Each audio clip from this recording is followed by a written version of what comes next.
This is the story of how we created a sub-brand with a mega brand called Global Sources, and how we worked with them to create a whole brand and a visual strategy for this brand, and basically how we did it.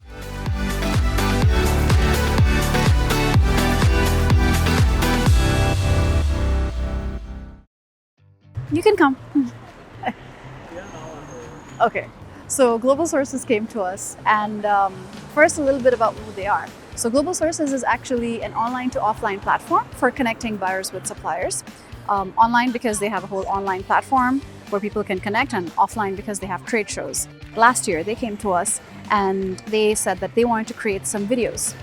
And the idea was to attract more buyers to the platform by creating interesting content. Now, this is something really interesting. A lot of times what happens is that potential clients come to us and they say that, oh, okay, you guys create a lot of B2C content, but B2B content must be very different. This is probably because of some kind of notion that B2B content must be super serious. And that sometimes is basically another word for boring. At the other end of the screen, there is a person. There is always a person, whether it's B2B or B2C. So if it's B2B content, as long as it's relevant, it can still be interesting, fresh, and not boring. There's really nothing in the rule book that says it has to be boring. So that was our first cue. And what we did was we created a whole concept for a sub-brand that later on went on to basically become a content platform under the umbrella brand of Global Sources. And the idea was to really find the products that are going to be big in the future now, so that buyers can go out and invest in products that are going to bring them profits, that are going to be on trend, that are going to be what people are already talking about, that there's already hype regarding. So the name of the sub-brand was Future Finders. Hi everyone, I'm Lulu. Hi, I'm Ricky. And I'm Thomas. And I'm Taylor. We're Future Finders at Global Sources. And the idea was simple.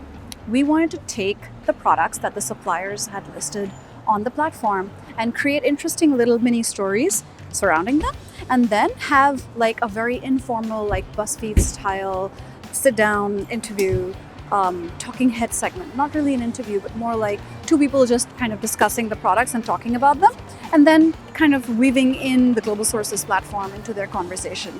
It was more like two people just kind of acting out interesting, funny scenarios, and then sitting down and talking about the products that they used in that scenario. The idea was to keep it really simple, but keep it interesting. This is a thermal imager. It can be used to detect the temperature when you're in a critical environment. Ow! Smart speakers that can assist you with your daily life. And I would love a robot cleaner that actually monitors the floor and cleans it for you.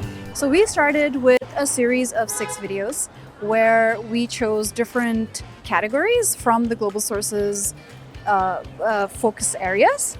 So tech products, lifestyle-based products, textiles, consumer products, all kinds of different categories.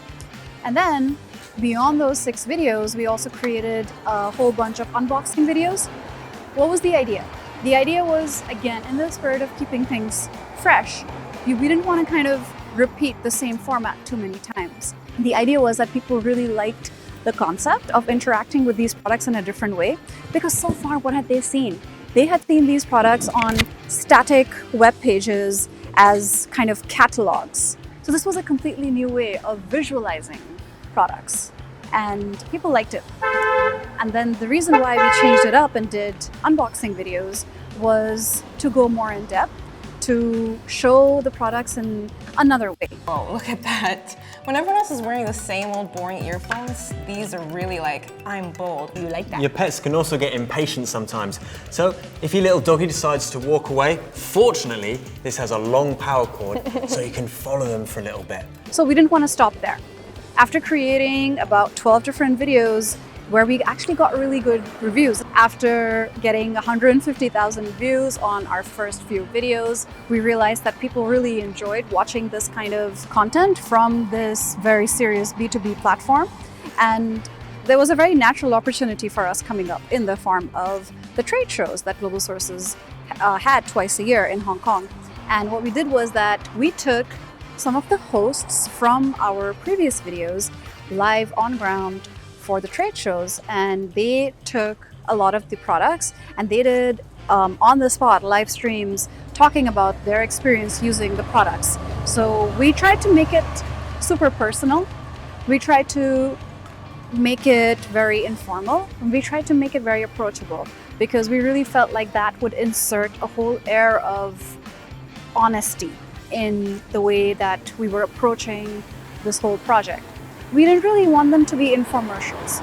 We didn't want these videos to just be little ads for the products, because then you may as well make an ad. You know, why go through the trouble of having these people talk about your products and insert their own experiences into what they're talking about and how they're experiencing the products? Why go through all that trouble? Because the people that we had on screen were not actors. They were real people that we trained and we gave talking points to, but then we also let them have some freedom to improvise so that they can also own those live streams. So it's something that I would definitely consider providing to my customers. It can transfer from your MacBook to your phone, to your iPod, to your iPad, even charge your Siri remote. It could do all those things. Actually, it was a really cool project because we did about 250 live streams, and we were able to basically go live from the trade show floor once every 20 minutes or so. And it was very, very intense, but we managed to do that, and we understood that the best way to do that is to keep things natural, keep things honest, keep things fresh. So that was how we built a whole brand. The Future Finders brand is living on right now. We want to work on it to create bigger and better videos and more visual experiences for this project. And you're going to bump into a truck. So that was it. That was the story of how we co-created the Future Finders brand with Global Sources. Hope you had a good time watching it. This was our first time that we were doing like a walk and talk. Thanks for watching, and hope you keep watching our vlogs, and we'll keep sharing stories of how we created different kinds of projects for different clients. So thanks for watching, and bye. See you next time.